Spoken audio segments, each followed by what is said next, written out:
and the tension between those two factions is what has been blamed globally for the fighting in that region. Here at home, the controversy that has divided the U.S. since the early 1970s once again finds itself on the hearts and minds of the American public.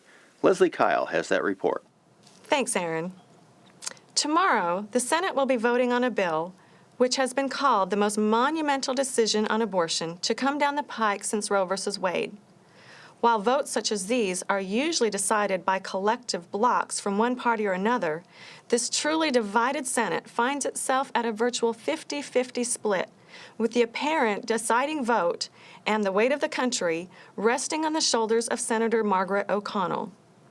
Senator O'Connell, who represents one of the most conservative, Bible-thumping districts in the U.S., has baffled and even frustrated many of her constituents by her refusal to speak publicly about her voting intentions. Joining us now to perhaps shed some light on the subject is Kelly Winstrom, Chief of Staff for Senator O'Connell. Ms. Winstrom, thank you for joining us. My pleasure. How do the voters, in particular the ones in Senator O'Connell's district, feel about the senator's stance on this issue? Or should I say, lack of stance? Well, Leslie, the senator's supporters have responded overwhelmingly and have vowed to stand behind her. According to the majority, they are very confident in the senator's stance, whether she verbalizes it or not. And what is the senator's response to that?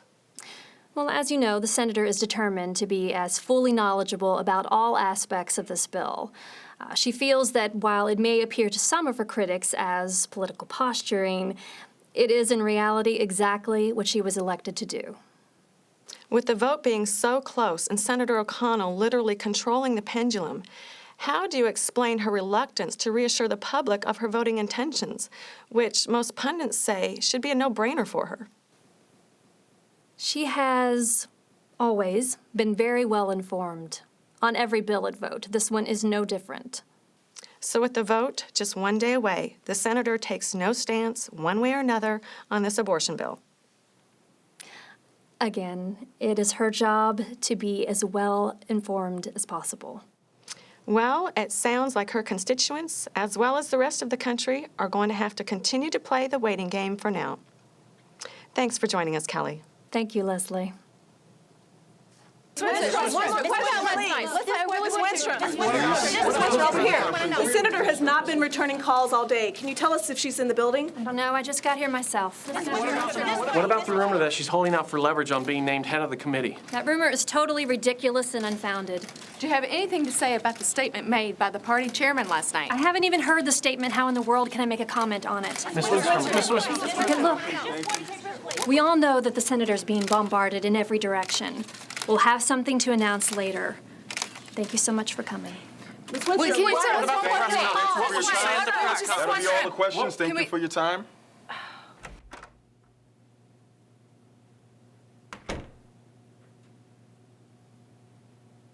So, you want to hear about the kind of day I've been having? I saw the interview. I like the blouse Leslie was wearing. Am I too far away for you to see that I'm not laughing? Sorry. The vote's tomorrow, Kel. One more day and this will all be over. So that's the plan then. We hole up here until tomorrow morning. After, of course, you've had every opportunity to alienate every last supporter, waiting on your big surprise. Kelly, there's no surprise. I just need a little more time. With all due respect, you don't have any more time. Public opinion changes minute by minute, and your minute's just about up. The Women's Faith Conference called, again. About what? About whether or not you're still coming to New York next month. Why wouldn't I be? I'm sure they're thinking, depending on your vote tomorrow, you may or may not still be a guest of honor. And you have a press conference at 5:30. I haven't scheduled anything. I did. You did. I had to. You have got to give your people something. They are not willing to roll the dice on what you might do tomorrow. I was acting on what I thought was in the best interest of this office. I thought that by giving an actual deadline, it might help Rush things along? You have got to give your people reassurance about the person they voted into this office. And if you can't do that, then they're as good as lost. Along with me. Are you resigning because you don't approve of the way I'm handling things? Is that what you're saying?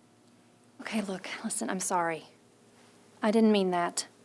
I know we're both stressed out, but this is becoming something bigger than it needs to be. It's a no-brainer. You should have been out there for weeks now, talking about making history and turning the tide on this whole abortion mess. You could have so much political clout right now that you would be... For once, it's not about clout, Kelly. I just have to work through... Work through what? I believe that I'm... No one cares what you believe. It's just about the vote.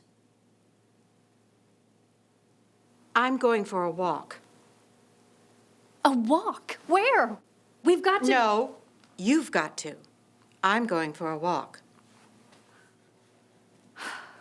I'll call security. It's okay. I'll go the back way.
Come on.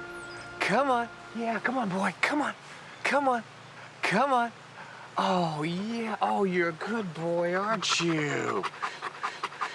You're a champion bone chaser, aren't you? Yeah. Oh, what you got? Oh, there you go. Oh, need some of your ear? Oh, just run through a sticker bush? Would you hold this, please? Oh, no, I just washed... There. Hold on. Hold on. Hold on. There. Does that feel all better? Huh? Is that all better? Yeah. Oh, thanks. I didn't want that thing to get lodged in there. Oh, yeah. Oh, you're adorable, aren't you? What's his name? Butkus. And right now, his owner is worried sick trying to find him. Yeah. Why don't you call him? Do you have your cell phone? No, I don't have one. Besides, his owner will be along any minute now. I'm sorry, is it okay if we sit here? Oh, sure. Do you have any pets? Oh, no. We have a cat. That counts. I've always been more comfortable with cats than dogs. Cats are more like people. You mean all warm and cuddly? Yeah, that's it. She's been acting funny the last few days. Doesn't seem to want to eat or play. Vickers, come on, baby. Come on, come on. Come on.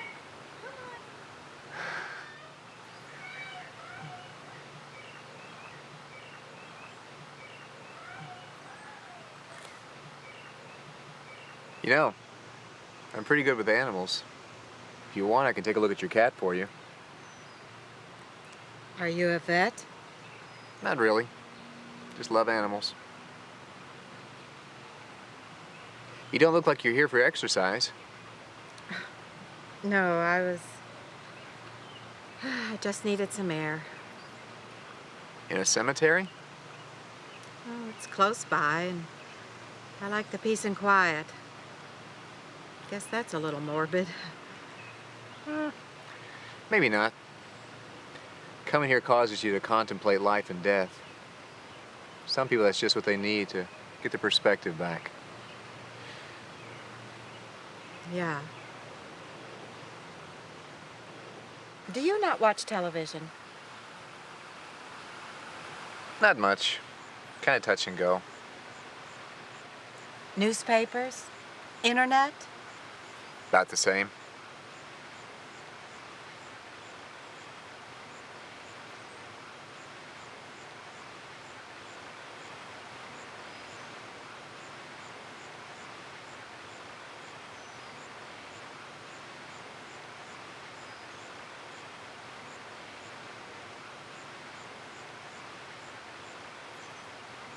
They come here every month.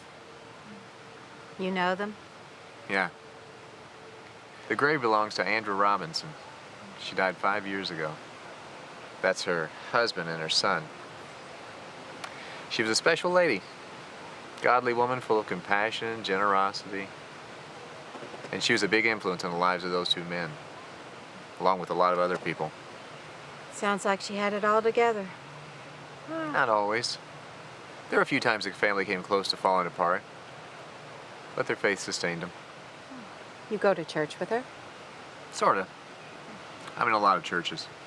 Evangelist? Not exactly. How about you? I work for the government. That explains the need for peace and quiet. Yeah.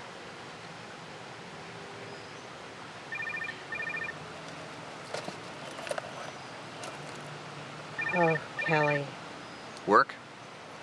Yeah, Deadlines? you could say that. A lot of decision making? Look, I really shouldn't be talking about my work, but yes, it's about decisions. I understand. You can't possibly understand. Every breath you take is put under a microscope. I talk to someone in the bakery, and it's a soundbite on the news. Sometimes it's just so, Lonely? yeah, lonely. So what's bugging you about this decision? Like I said, Look, do you really not know who I am? Sure I do. You're somebody who's looking for peace and quiet.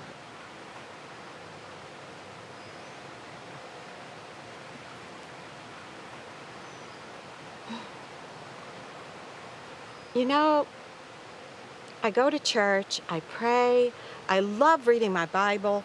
I always thought that was part of the reason why why they thought I would do a good job for them.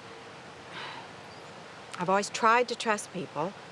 No, I never 100%.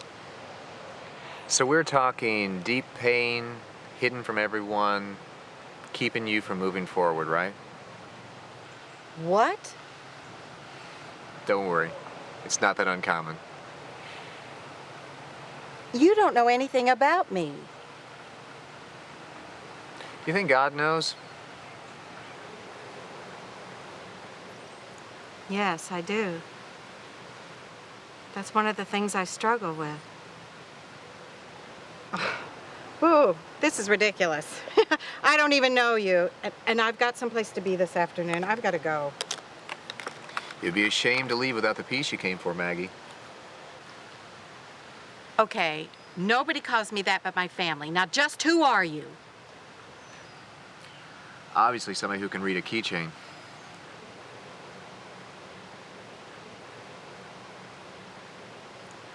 I'm sorry. Oh, I didn't mean to be... Look, I'm really just jumpy today. You know what? I feel like stretching my legs. You want to walk with me? Sure. Why not?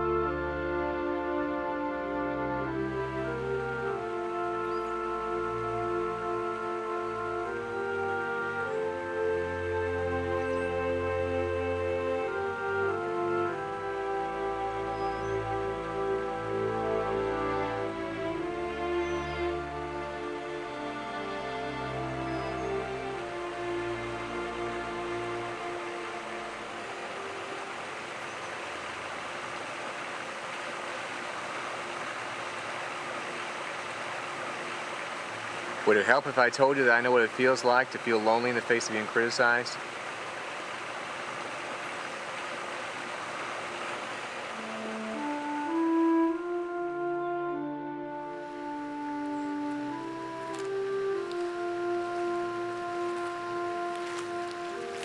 Did your friends think you were doing things just to look good instead of knowing you well enough to realize it was something else? Oh, I know some did. I also know others didn't. But it really wasn't about what my friends thought. It was about doing what I knew God wanted me to do. There are a lot of things people can call you that'll stick.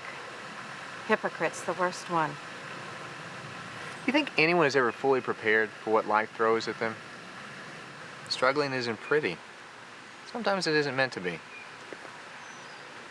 What if you didn't struggle when you should have? Meaning what? Meaning, what if deep down you knew something was wrong, but you did it anyway? You failed the test, and the reminder of it never went away. Are you discounting God's ability to forgive? I don't know. Maggie, God's love is massive in size and strength. And his desire to forgive people is just as big. But that just doesn't seem... Rational?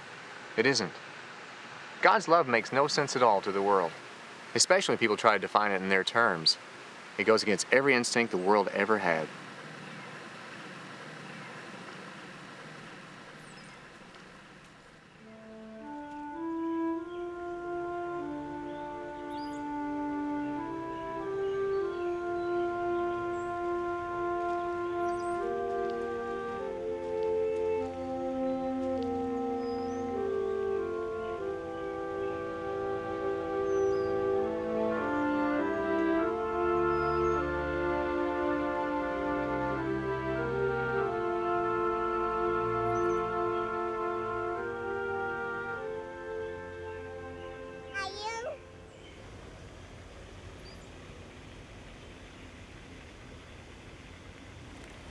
Thank you. Oh, I'm sorry.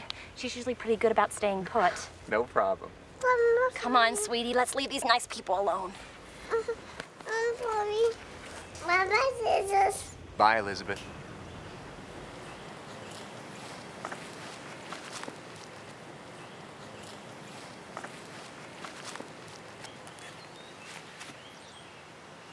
Looks like we made a circle. Andra Robinson. Wasn't that the perfect woman you were telling me about? Andrew was far from perfect. As a matter of fact, when she was 31 years old, she abandoned her family. Just up and took off one day. You didn't mention that. Well, they eventually got back together. After a year, she realized she made a mistake and went back home. And? And she asked God to forgive her, and he did. And she asked her family to forgive her, and they did. I can't imagine how they could do that. Probably because she started at the top. And without that noose of guilt around her neck to hold her back, she went on to do some great things with her life. Just like you will, once that noose is gone. Like I said, you don't know anything about me.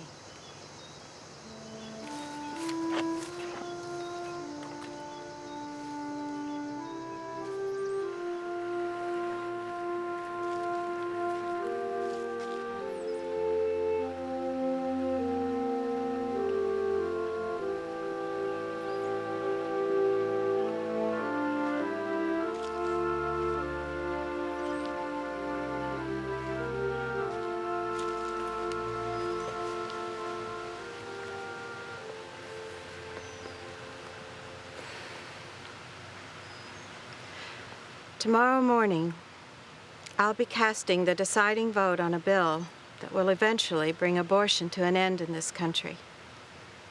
Yeah? When I was in college, I had an abortion. I was 21. He was one of my professors. I loved him, and respected him. And I thought he felt the same way. When I got pregnant, well, it didn't fit into either of our plans. So, that was that. A month later, we were over. I met Glenn at a fundraiser a few years after that, and we got married. But there'd been some damage, so he and I were never able to have kids of our own. I've carried this around with me for as long as I can remember. Thought I'd put it all behind me. Now here I sit, high and mighty, about to tell thousands of women they can't do exactly what I did.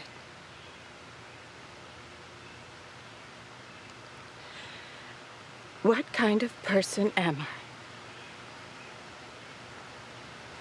Your one has just overlooked a couple of important details. What are you talking about? Well, first of all, God didn't say you are forgiven just as soon as you feel forgiven. He said you are forgiven. If you don't feel that way, and the problem is between you and that noose I mentioned earlier, not you and God. Would that be the noose that's keeping me from accomplishing great things? You've always believed in what happened at the cross, right? Yeah, of course I have. Well, if you don't acknowledge the forgiveness part, then that whole thing was a big waste of time. Do you think God arranged all that so you could feel chained up by something you did 30 years ago? Or so that you could move on and maybe keep other people from being chained up the same way? At least 100 times I've asked for his forgiveness. Then there's just one thing left for you to do.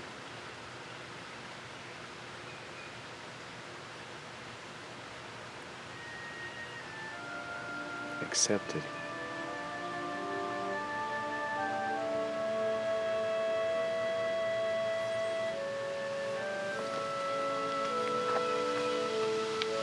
Bye, Maggie.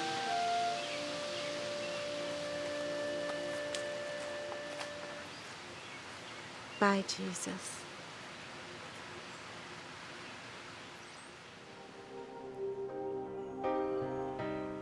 When did I lose the light of day? All the colors fade to gray. The world is changing, time starts to slip away. Where is the hope of better days?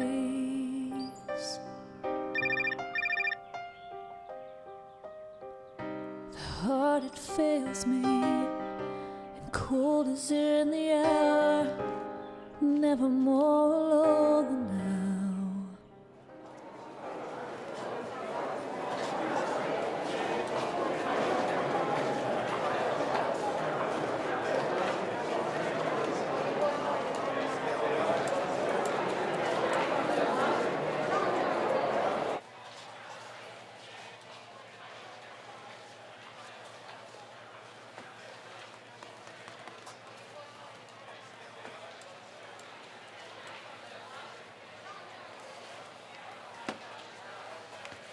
Sorry you didn't have time to read it. The only thing that isn't filled in is your decision on the vote. I trust you'll take care of that.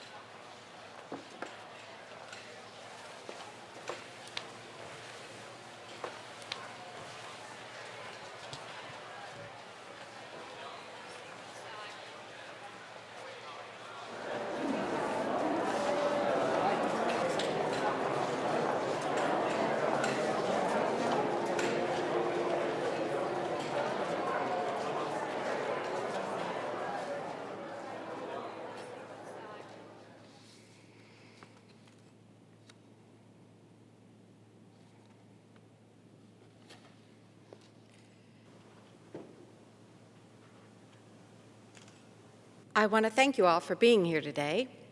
I know everyone's anxious to get a heads up on how I'm going to vote tomorrow. It's a decision that will have repercussions for years to come. And it's one that has the possibility of beginning a healing process from a place that has divided us as a nation for a long time. In reaching my decision, I did a lot of soul searching. I also searched out for the one who made my soul to begin with. So now, instead of explaining to you about my conflict and struggle with telling other women how to live their lives, I'd like to tell you how I've decided to live mine.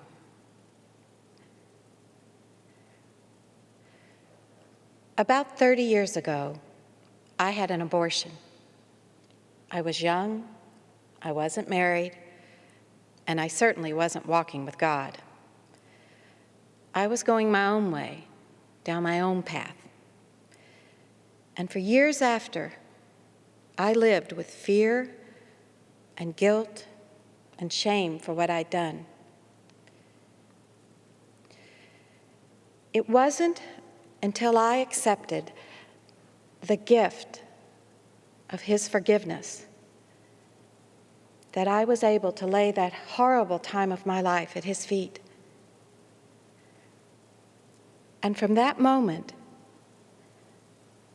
I was freed of all that inner pain that had been like a noose around my neck, choking the joy of life from me. I was also enlightened as to just how big God's heart really is, and how there's nothing I can't overcome by way of His grace and healing touch. Now, I realize there'll be some who call me hypocritical, and I can understand that.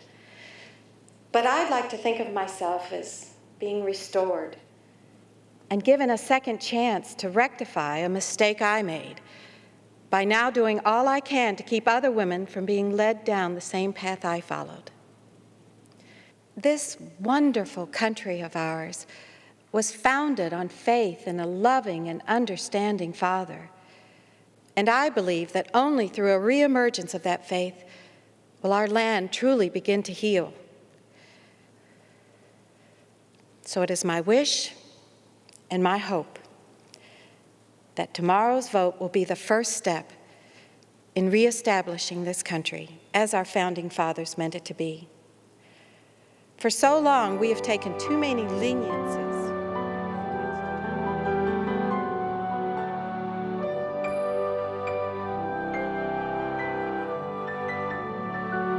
So it's not his fault. And it's just another example of how things get done instead of just talking about doing things. Your comments about the mayor were way off base. Oh, they were they? Yeah. I'm sorry, what was your name again? Wayne. Wayne, right. And where are you calling from? Here in the city? I see. So, Wayne, what you're saying is that you think the mayor simply showed a lapse in judgment as opposed to being the consummate idiot I've always known him to be? That's what I'm saying. Quick sidebar here, Wayne. Did you actually vote for this guy in the last election? You bet I did. Oh, well, that explains everything. Okay, Wayne, I'm going to tell you what you need to do. Now listen carefully. You may want to write this down. Now, first thing tomorrow morning, I want you to go down to the unemployment office because I bet dollars to donuts you're too stupid to have a job. And I want you to fill out an application and tell them that you want a paper route. Hey, I have a job. Don't interrupt me, Wayne. You might actually learn something. So, now you've got your paper route, which will provide you with your first ever paycheck. And that will force you to see just how much tax money is coming out of your back pocket or your purse, or whatever it is you happen to carry, Wayne, and you'll see just how it's being flushed down the toilet to fund your mayor's moronic programs and scams. Look, I don't appreciate I'm not gonna tell you again, Wayne. So, on that day, when you're out delivering newspapers at 5 a.m., alone, because your wife left you, because who wants to be married to a loser that delivers newspapers for a living? I mean, who wants to be married to a paper boy? I want you to unroll one of those papers and take a good hard look at the front page, which says that the idiot that you put into office is facing prison because the collusion and the money laundering finally caught up with him. Hey, you know, you ought to just shut... I warned you, Wayne. Rule number 1, you don't interrupt the host. You know, I guess they're right. You can't talk politics with some people. We gotta take a short one here and pay a few bills. You're listening to Around the Block with Neil Fazio. Overnight, every night on WKFW AM radio. We'll be right back. You must be a little tired tonight. I almost heard that guy get in 3 words. Keeping that guy from talking was doing him a favor. So you got a cigarette? Nope, and neither do you. The cleaning lady narked on us yesterday. She told Jim she found a butt in the men's room. I'm bored. The morons are especially drab tonight. Say, whatever happened to that hoser from Schaumburg? You know, the one who used to call and threaten me from aboard the mothership? I think they made him station manager. I need to be motivated. It's no fun eating people alive when they just lay there and take it.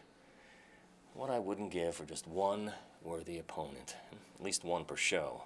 Well, stir somebody up. By the way, you're on in 20. Right. You're listening to Around the Block with Neil Fazio. Overnight, every night on WKFW AM radio. Welcome back, disgruntled listeners far and wide. You know, speaking of politics, I was driving by the courthouse today, and I saw a group of fanatics holding a protest or rally or whatever, and I saw that all of their signs were written in Bible verse. And most of these whack jobs were praying out loud like a bunch of Trappist monks. So I assumed that this was just another group of religious nuts out to tell the rest of us not to abort babies, or not to read porn, or not to enjoy cigarettes, not to do anything that conflicts with their twisted sense of morality that they want to shove down the throats of normal people. And I said to myself, when did we hand the reins over to these people? Exactly when did they take it upon themselves to be the self-appointed conscience of the masses? Our phone lines are open.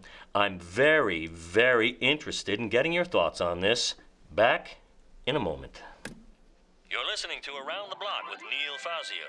Overnight, every night on WKFW AM radio. We'll be right back. Well, we'll see just how many holy rollers are up this time of night. Worth a try. Back up in 10. And it looks like you've got some fresh meat. Beauty. You're listening to Around the Block with Neil Fazio. Overnight, every night on WKFW AM radio. And we're back.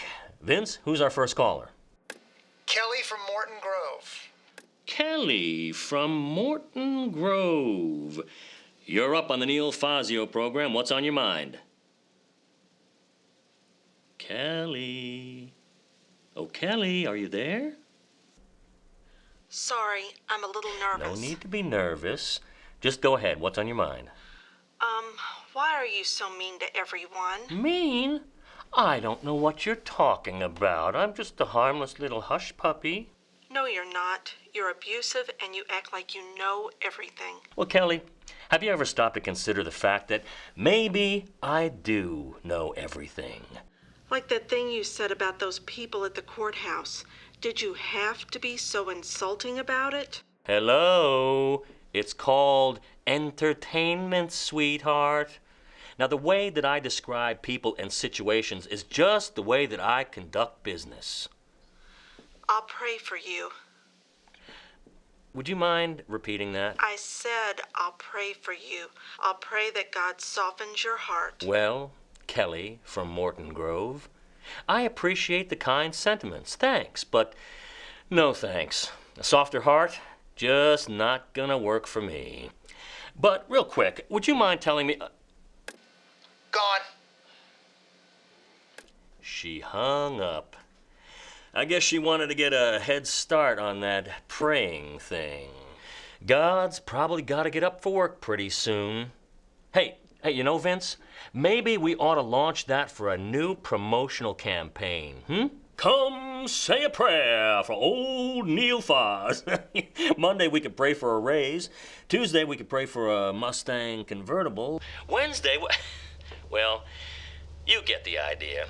I guess we have our subject. The insanity of faith and the kooks that make it happen.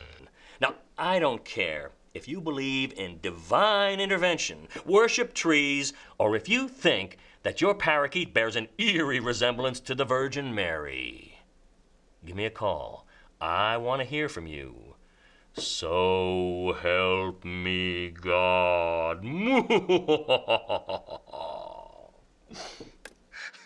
William from Evanston. William from Evanston, go ahead. You're the next caller on the Neil Fazio program. Hey, man, what do you think you're doing? You can't trash people's beliefs on the radio. I call it enlightenment, Billy, and I'm just giving the people what they want. Yeah, but religion's off limits. People take their faith serious. So, what are you, Baptist, Catholic? I'm not any of those. I don't even go to church, but I defend people's right to believe what they want without being made fun of. But how can you not make fun of a group of people who wave their hands to God, thinking that it's somehow going to give their miserable little lives meaning? We're coming up on a hard break here. So come on, you thumpers, far and wide. You haven't convinced me of anything yet, except that you're all a bunch of whiny hypocrites who can't make a case for anything. So when we come back, I want to hear you give it your best shot. Now, I don't care if you're Methodist, Presbyterian, heck, how about Jesus himself?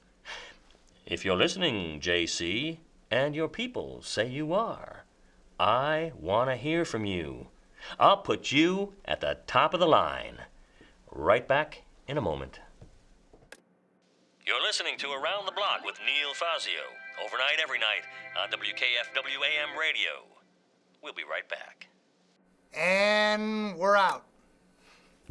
Well, looks like you got that nest of bees you wanted. The lines are all lit up. Bring 'em on. I'm feeling my oats tonight. Hey, can you believe that woman? Which one? Well, the one that said she'd pray for me. Seems to make him feel good. It just gives him a false sense of control. Like there's some kind of operator that I have to go through just to make God make joyous things happen in my life. We're almost up. Hey, Foz, is it a waste of time to say try not to offend anyone? That really offends me. You're listening to Around the Five, Block with Neil 4. Fazio, overnight every night on WKFW AM radio. Welcome back, believers and believerettes. It's Neil Fazio, and tonight we're looking for the truth. And what makes you religious people tick? I want to know. Do your prayers ever get answered? And how do you tell the difference between answered prayer and good old-fashioned luck? Give me a call. Let's get it out in the open. Vincent, release the hounds. Yes. Hey, Foz, you have to take this one first. What's the name? I'll let him tell you. Go ahead, caller. You're next on the Neil Fazio program. Hi, Neil. And with whom am I speaking? It's Jesus. Would you mind repeating that? I said it's Jesus. Jesus himself? Jesus himself. Well, hello, Lord. And to what do I owe this honor, is it your majesty? Jesus is fine. All right, Jesus. What made you call? You said you wanted to hear from me. And I'm also a little curious about if you meant what you said. About what? About looking for the truth. Oh, you bet. So, JC, is it okay if I call you anything I like? Within reason. All right. Let's get down to my first question. Shoot. The other day, I was driving past a Little League field, and both teams were lined up along the base paths, praying before the game. Uh-huh. So if both teams are praying before the game, how does God decide who wins? Well, it's not about who wins. Oh, so athletes that pray before a game are just wasting their time? Well, no. Prayer's never wasted. Oh, that's so? Yeah. So all that training and working out is overrated, huh? A few holy molies and you're good to go? Prayer's not just reciting words, Neil. Lessons in prayer from someone who knows. Thanks for enlightening me. No, it's more like reminding you. This is the stuff you knew when you were 8 years old, Neil. Remember how you used to pray before every game? The other kids used to make fun of you, but you whispered your prayers anyway. Yeah, well, my little mind wasn't fully formed back then. Besides, I think most kids back then were instructed to pray before games. But your prayers were different. In what way? Well, most kids pray to win. And? But you didn't necessarily pray to win. You only prayed that you wouldn't make any mistakes. And how would you know that? At least no mistakes that people would notice. It wasn't about winning or losing with you. You actually prayed to be invisible. To just get through the game without messing up. All right. Who put you up to this? Nobody. Was it Kevin? Your cousin that played with you? Yeah. You and Kevin haven't spoken in 11 years. And even back then, he would be the last person that would ever make fun of you.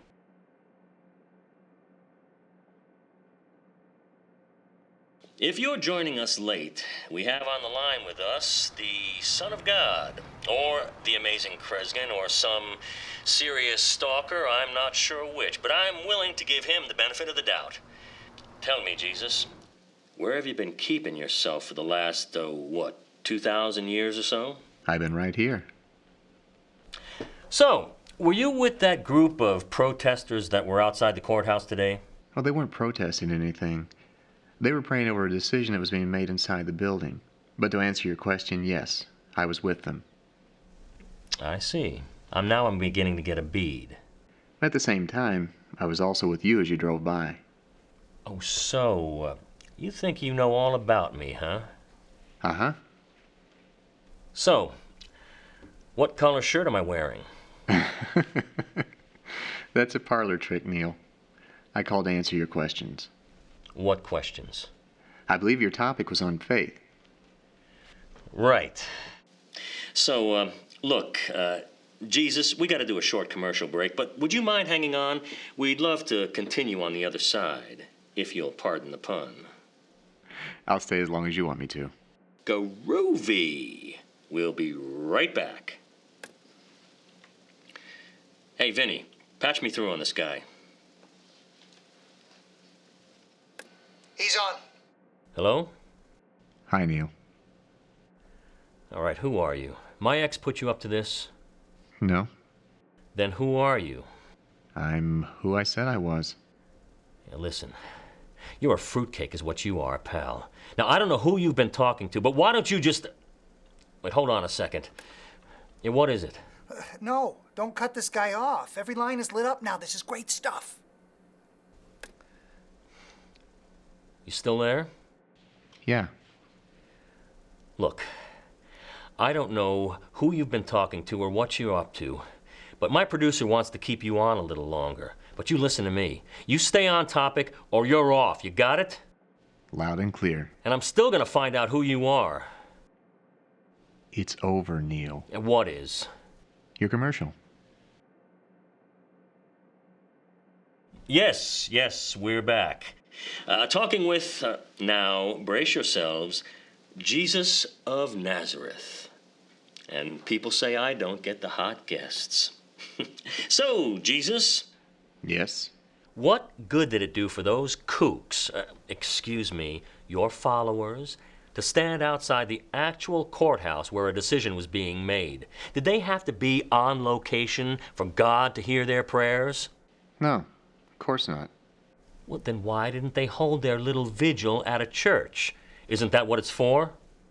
They were in church. You want to run that by me again? Oh, it's all in the definition mainly. Churches, in this day and age, have come to mean a building for worship and preaching.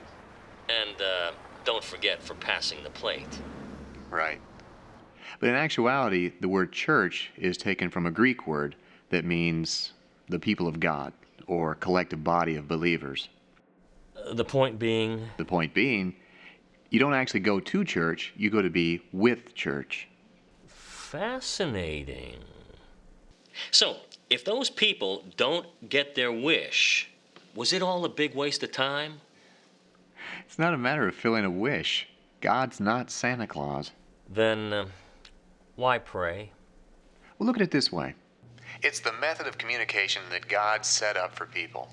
Any relationship gets stronger when two parties can communicate. Well, that brings me to a question that's always bugged me, Jesus. Stay with me here. Now, according to the Bible, when you were supposedly on earth, we'll call it the first time, the Bible states that you were continually praying to God. Yeah? And that same Bible also clearly states that you are, in fact, God Himself. Uh-huh.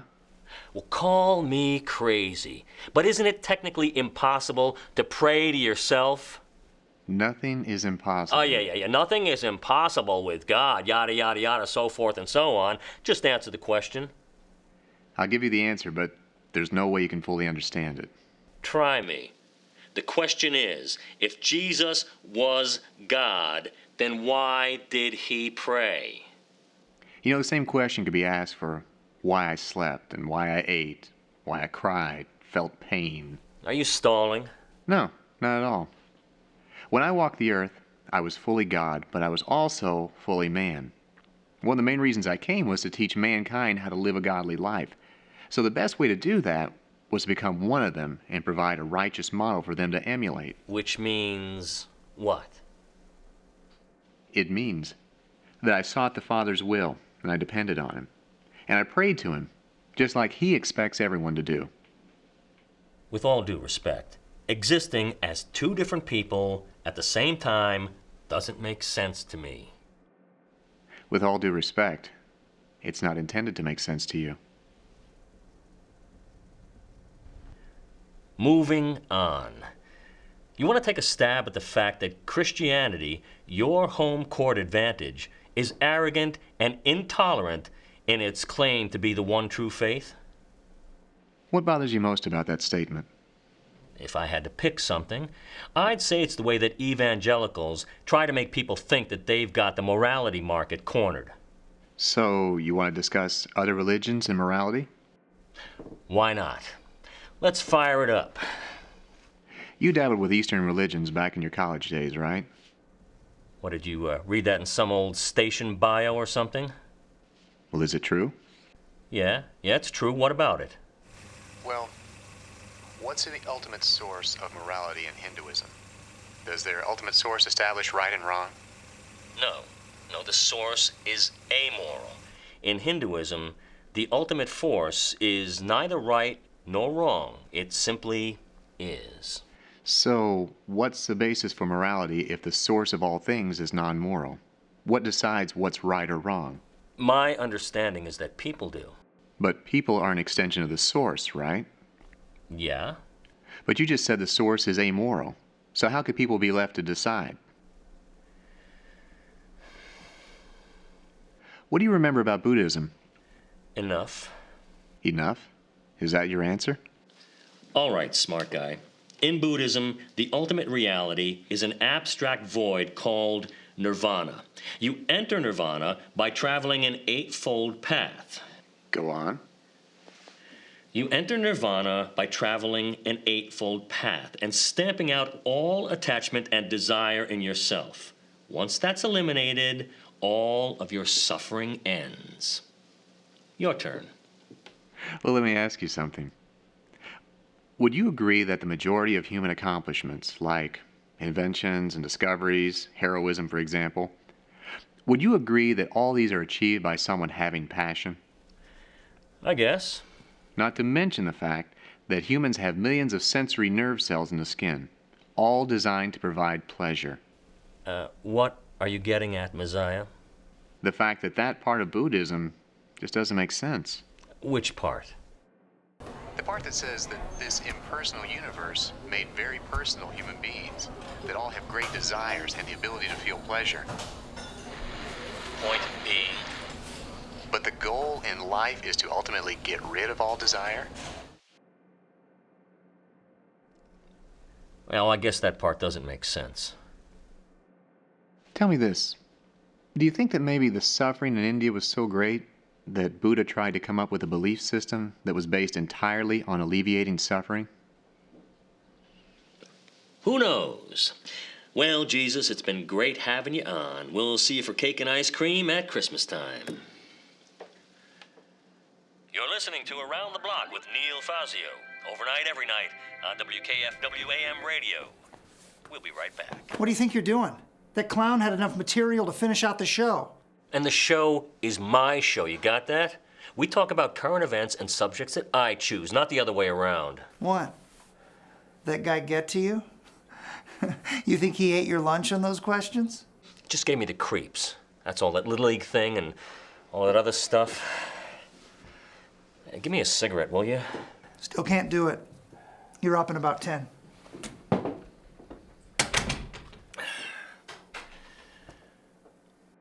You're listening to Around the Block with Neil Fazio. Overnight, every night on WKFW AM radio. Welcome back. You know, all this yapping by the city council about a new basketball arena has got me on the brink of vomiting. Now, follow me here. Now, the city expects you and me to fork over 5% more of our hard-earned money to provide a bunch of 25-year-old millionaires with an overpriced, overbuilt playground. Now, if you have any brains at all, you agree with me, so let's hear about it. Who's up, Vince? Stuart from the South Side? Stuart, you're the next caller on the Neil Fazio program. Hey, why'd you cut the Jesus guy off? Because it was time to move on to other business, Stu. The guy was starting to bore me. Now, do you follow pro basketball? I really like the way he explains stuff. Yeah, I'm sure you did, Stu. Vince? Christina from Naperville? Christina, you're on the Neil Fazio program. Is there any way you can get the guy who said he was Jesus back on? Look, we get thousands of callers per week. Do you think we have everybody on redial? He was more interesting than anybody else you've had on this week. Well, Chrissy, that's your opinion.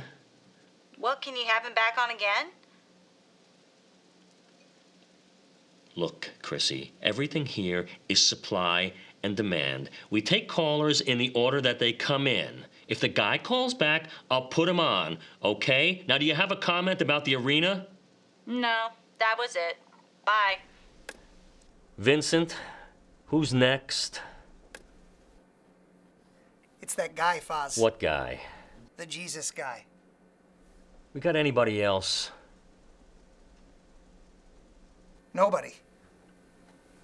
Every other line went black. You're kidding me, right?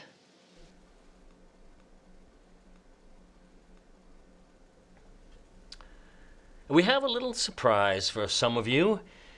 Jesus has returned. Caller, are you there? Hi again, Neil. So, what pearls of theological wisdom are you going to lay on us this time? I think I made enough academic points for one night. So, why'd you call back? Because there's something you still want to know. Oh, really? And what's that? If what I said about prayer never being wasted is true, because you prayed once and you never thought I heard. Well, I think you finally blew one, pal. I can't remember the last time I said a prayer. I can. It was the night your son died. What? You prayed that he wouldn't die, but he died anyway. And you've been mad at me ever since. Why didn't you save him? The reasons he died and the reasons I didn't step in go into that long list of things you won't understand until another time. Yeah. But listen to me. Even though you gave up on me that night, it might comfort you to know that I've never given up on you. And I'd love to talk with you again. Goodbye, Neil. I'm here when you need me. Yeah.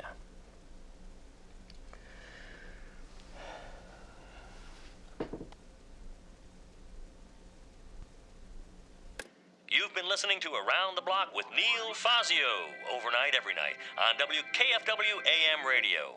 Join us tomorrow night, same time, same channel. Now stay tuned for Sports Shorts with Bob Breeding. Foz, you okay? Yeah, just fine. You want to hit the booth and get tomorrow's promos knocked out? Can we do it a little later? I'm gonna go grab a bite.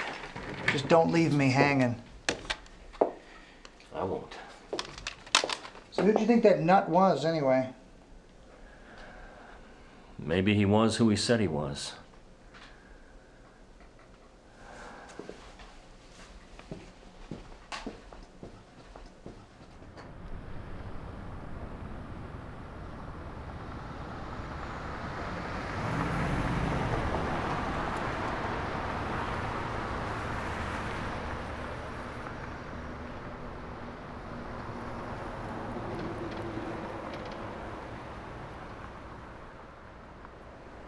Excuse me. Can you tell me if there's a coffee shop close by, open this time of morning? Yeah, there's an all-nighter just around the corner. I'm heading that way if you want to tag along. Yeah, that'd be great. Neil Fazio. The radio guy. You listen to the show? All the time. How about tonight? Yeah. Some show, huh? Yeah, it was some show. I think you'll like this place around the corner. Really good coffee. Oh, yeah? And no frappuccino, no capo latte. Good coffee. How are the eggs? Political commentary than humor. But if you remember the exchange between Bottom and Puck in the middle of Midsummer Night's Dream. Let's get that line. Okay. Hey, Gage, you got an answer for that one? You should know this stuff by now. This is all review, and you need to know this, but only after you've had a chance to complete your project. Oh, and fair warning, guys, there will be a quiz on Monday. So, for those of you who didn't do so hot on the last one, this may be your last chance for extra credit. All right, let's turn to page 34. And I suggest you take notes because this stuff will be on the test. The chart on the left-hand side shows the contrast between Warren's argument that Shakespeare was a satirist and O'Bannon's theory that his works were more political commentary than humor. Is there a problem back there? Kelly? Jordan, is there a problem? No, ma'am. Does anyone else in the room have a problem, Jordan?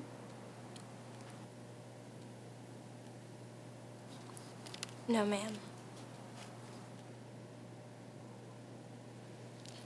All right, then, let's pay attention. The overriding factor in this debate goes back to what we learned in the first chapter. Can anyone tell me what that was?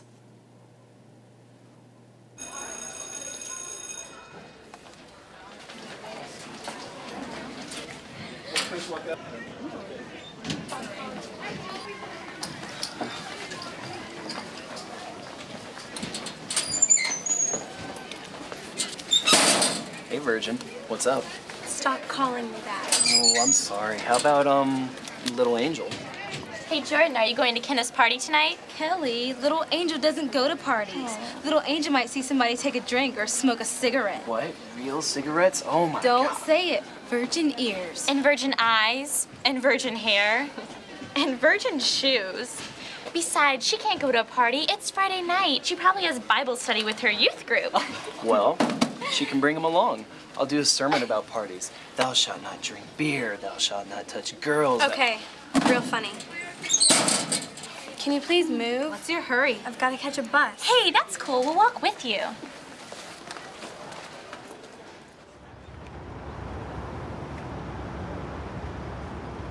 Hey, Jordan, is it true you got kicked out of your last school for praying in class? No.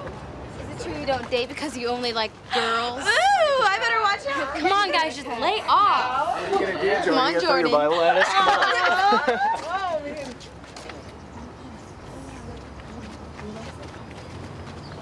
Hey, Jordan, what would you do if I kissed you on the mouth right here in front of everybody? Come on, do it.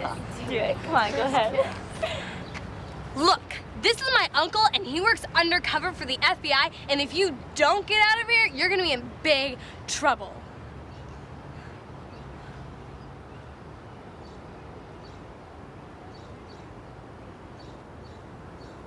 You heard what she said. Come on, guys. Let's go.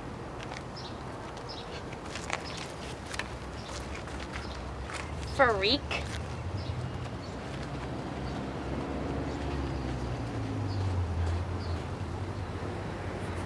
Thanks. No problem. They treat you like that all the time? All the time.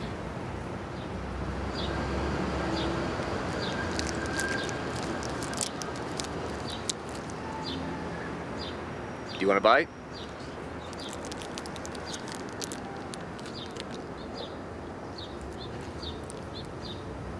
Miss lunch today? I miss lunch every day. No place to eat where you won't get harassed? Here. You know, for some reason, I'm still hungry.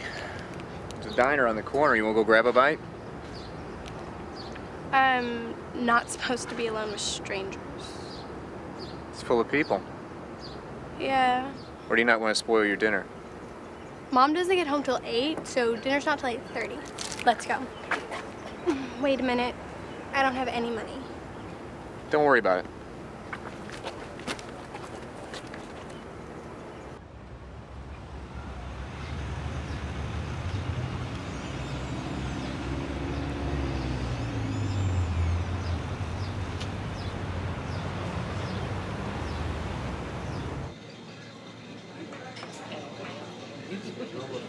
You guys ready to order? You go ahead. I'm still trying to decide. I'll have a cheeseburger and fries, and this will all be on one ticket. Okay. How about you? I'll have a triple cheeseburger with everything, large order of onion rings, some potato skins, and a strawberry milkshake with whipped cream. Is somebody else going to be joining her? No, just us. Okay, thanks. I'll get that right out. Thank you. So, things are tough at school, huh? What? I'm just trying to figure out Trying to figure out what? why you're doing all this for me. Well, I knew you wanted to talk to me, and I thought this would give us a good chance.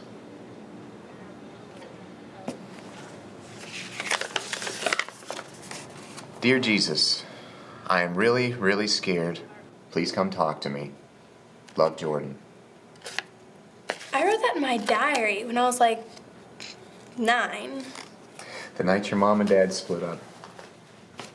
I've got these too. You made me a birthday card every Christmas from the time you were 3 till you were 13. I never mailed these. I got him anyway.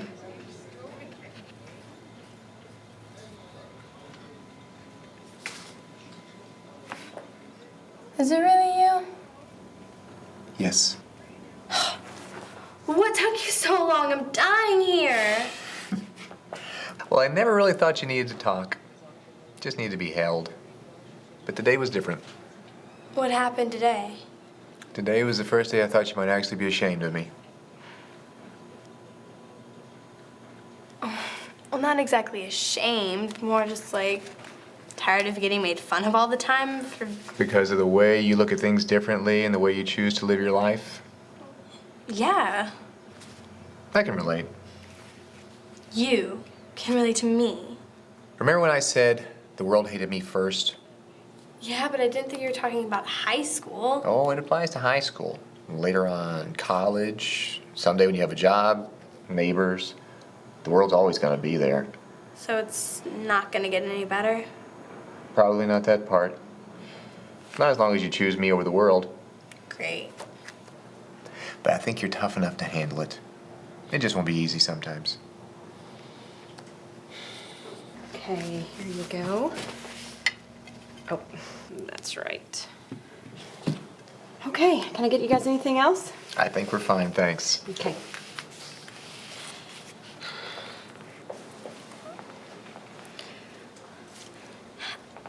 How do we... Say the blessing? Yeah. Do I say it directly to you, or do I have to... Just do what you normally do. This is so weird. Lord,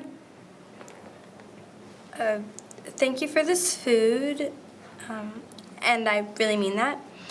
Please bless it to the nourishment of our bodies. In Jesus' name I pray. Amen. Amen. See, why do we say that? What's that? Amen. What does it even mean? It comes from the word amen, which means to faithfully support or confirm. So if you say it at the end of a prayer, it's reaffirming your dedication to God. Do you have to close your eyes? It's okay with me if you don't. Bow your head? That's kind of a respect thing, but it's not necessary. So why is it bad to pray for, like, stuff? Like a new video game or a house or something?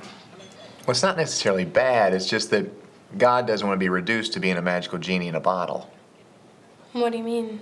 I mean, if God just showed up to fill orders for things like new clothes and new cars and vacations, pretty soon people would forget all about Him and just start concentrating on the presents. No good? No, no good.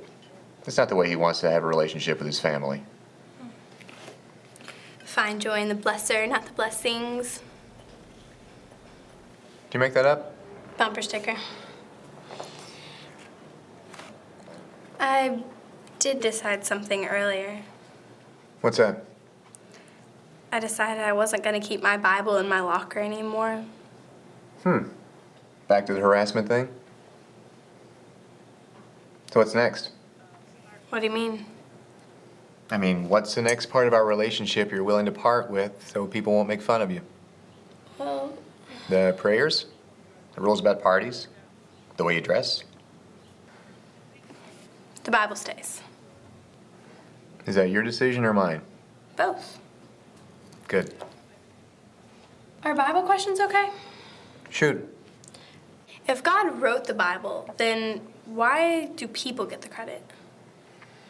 Well, I guess you could say it's God's way of doing things. Look at it this way. Remember when you were a little kid and you wanted so bad to help your mom make cookies? Yeah, well, sort of. Kind of, I guess. Thanks for meeting me halfway. And even though she could have done it a lot quicker and with a lot less mess if she'd done it all by herself, she was happy to accept your offer to help. So you made the cookies together, and when the cookies were all done, your dad comes home from work, your mom holds out the plate of cookies and says, "Look what Jordy made for you today." And your mom didn't take any credit for herself. So, the Bible authors? God's always going to be able to perform tasks for him, and he always has. Not so much because he needs them to or because they're just so great at it, but because he knows how blessed someone is when they let themselves be used by him. Next. Okay.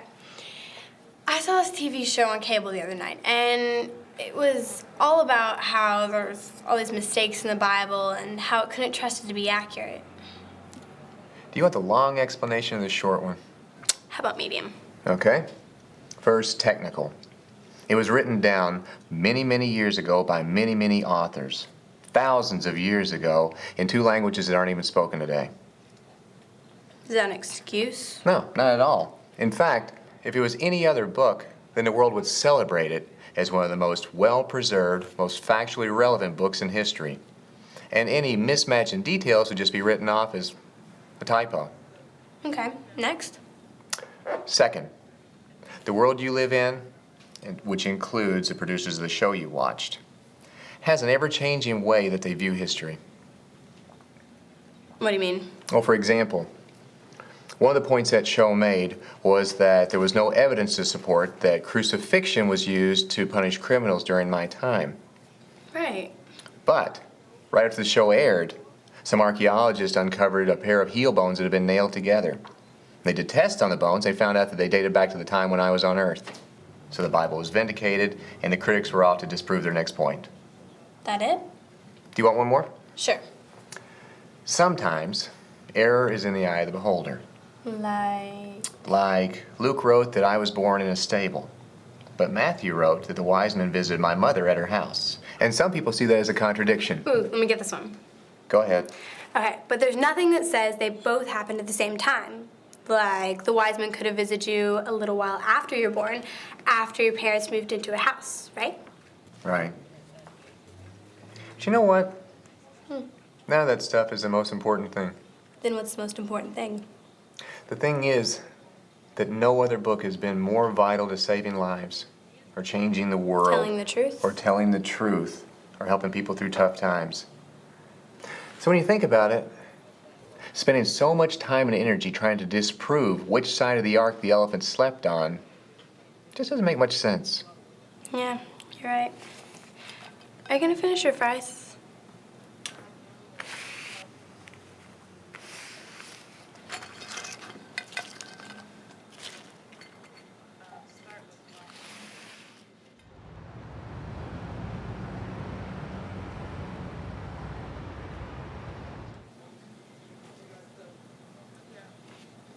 You know what I don't like? What's that? Some of the movies they've made about you. Like which ones? Well, I don't know all the titles. Mainly the older ones where your hair's all, like, stiff and you just stare straight ahead without even blinking. Yeah? Yeah, and they've got you walking around like this. Never thought of you that way. Well, I'm glad. Why did the movie people think you acted like that? Well, sometimes when you have very little information to go on, your imagination runs wild with you. Not always in a good way. Maybe that's why some people don't like you, because they think you're really like that. That's a possibility. So, of all the movies made about you, which actor that played you did you like the best?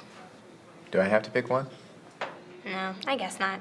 Want to know which one's my favorite? Which ones? Where the guy looked just like you. Well, sort of. And he didn't speak English. It was...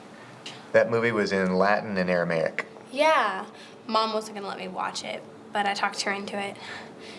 She still thought it was pretty bad for me to see. Was it really as bad as it was in the movie?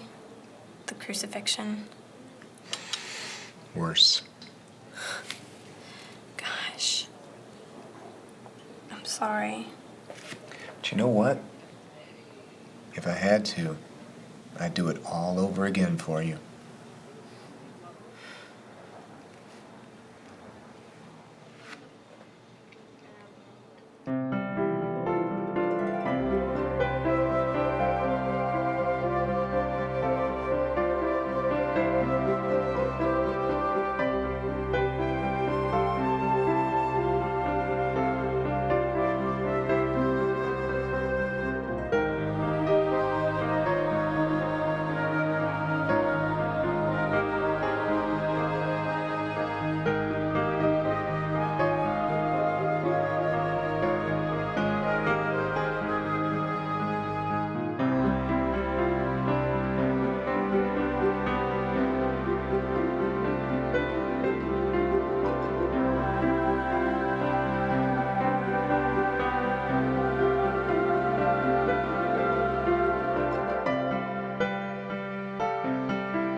And I thought I might like to teach someday. Nothing hard like algebra or chemistry. More like, Something you're interested in, like literature? yeah. So I can teach kids about how cool old stories are so they're not stuck in front of the internet playing video games all day. Who's your favorite author? Wait a minute. Don't you already know the answers to all these questions? I know I'm enjoying our conversation. Me too. Right, let's see. I like Jane Austen, Robert Louis Stevenson, and Emily Dickinson for poetry. That's a pretty diversified group of authors. What about your parables? What about them? You wrote all those? Right. Who else would have written them? So, why'd you use them then? What, the parables? Yeah, I mean, why didn't you just come out and tell people what you wanted them to know? You know, it's funny. Some of the disciples used to ask me the same thing. Well, it's like this. Back then, just like today, some people were better at understanding spiritual truth than others. So, if I was talking to a group of people that was humble and anxious to hear the truth, then I could speak plainly with them. But if a group had some people who were prideful and not anxious to hear what I had to say, or resentful of what I was saying, it was a more natural way to teach them within the context of a story.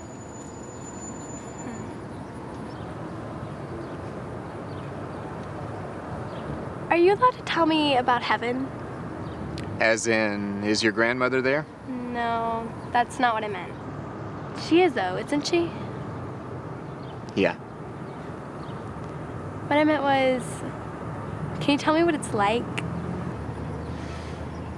Not in a way you could understand. Can you try? I'll give it a shot.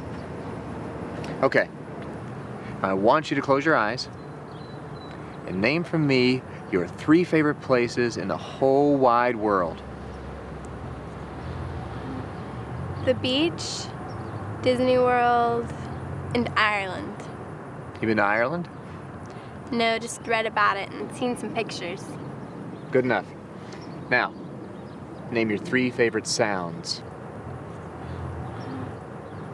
Flutes, the way dolphins talk, and wind chimes.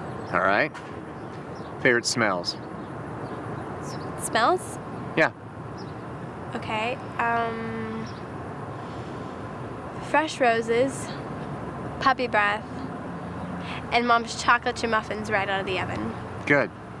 Now keep your eyes closed.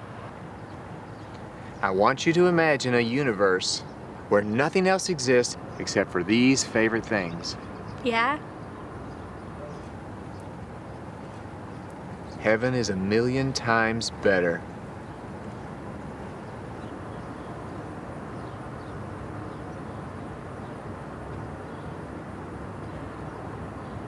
You're right. I can't imagine it.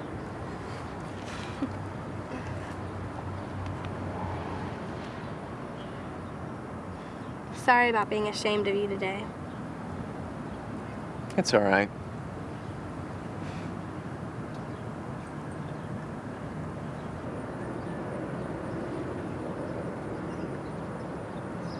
Do you want this? You bet I do. I made it myself. I love the colors. You know, we better get moving.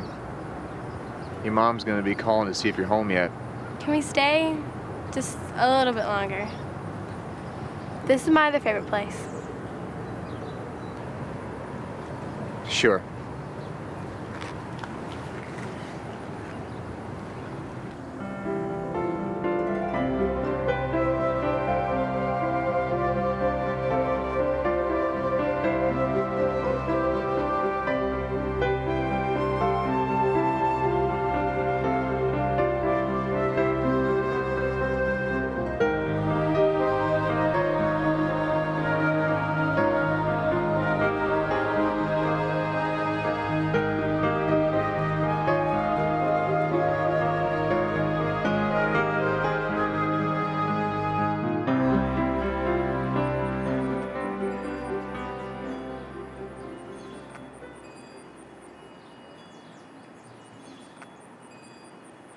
can't believe we're already here.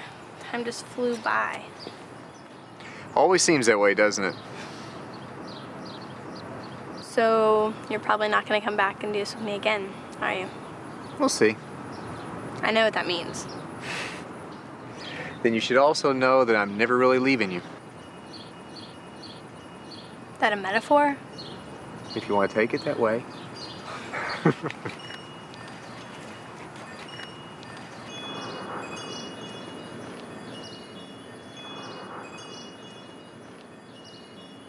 You know,